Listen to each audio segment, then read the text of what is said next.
trottineurs, ce sont les enfants entre 15 et 30 mois, avec certaines disparités selon chaque enfant. Ils ont des défis immenses.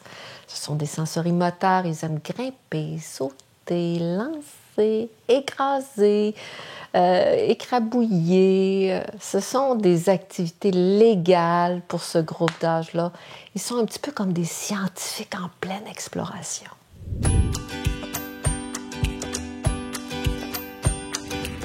Ce sont des sensorimoteurs.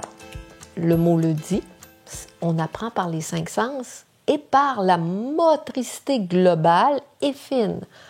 Les trottineurs apprennent énormément en rampant, en se déplaçant, en faisant rouler des voitures, en dessinant en dessous d'une table, en étant dans une posture qui n'est pas scolaire, parce que ça leur permet d'élaborer leur schéma corporel, la latéralité, l'image spatiale, etc.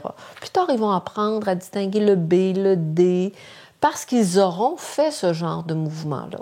Donc, ce sont des apprentissages d'agenda de base vers l'apprentissage scolaire.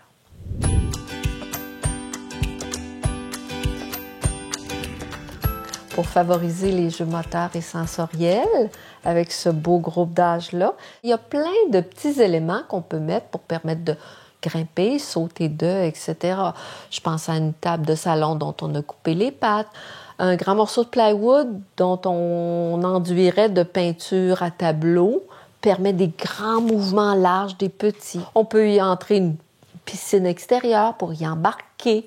On pourrait avoir des paniers de linge avec un petit peu d'antidérapant en dessous qui permettent d'embarquer dedans, de tirer. Alors voilà des petits exemples très simples de jeux moteurs.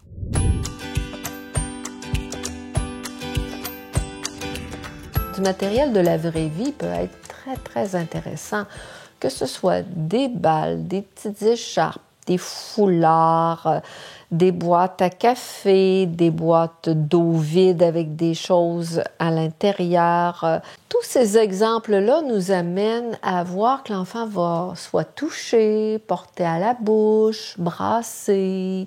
Ça va automatiquement amener une progression des 5 sens.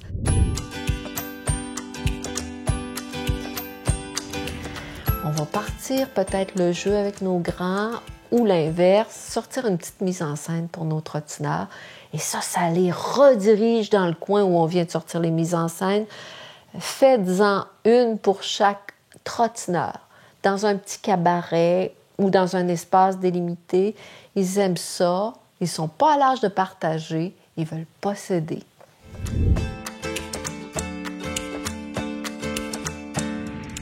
Mais je vous dirais que la ressource la plus importante, c'est sur quoi l'enfant focus. C'est quoi sa passion? Et qu'est-ce que je peux lui mettre entre les mains? Ça pourrait être un marteau pour écraser des céréales, ça pourrait être plein de choses inspirées par lui.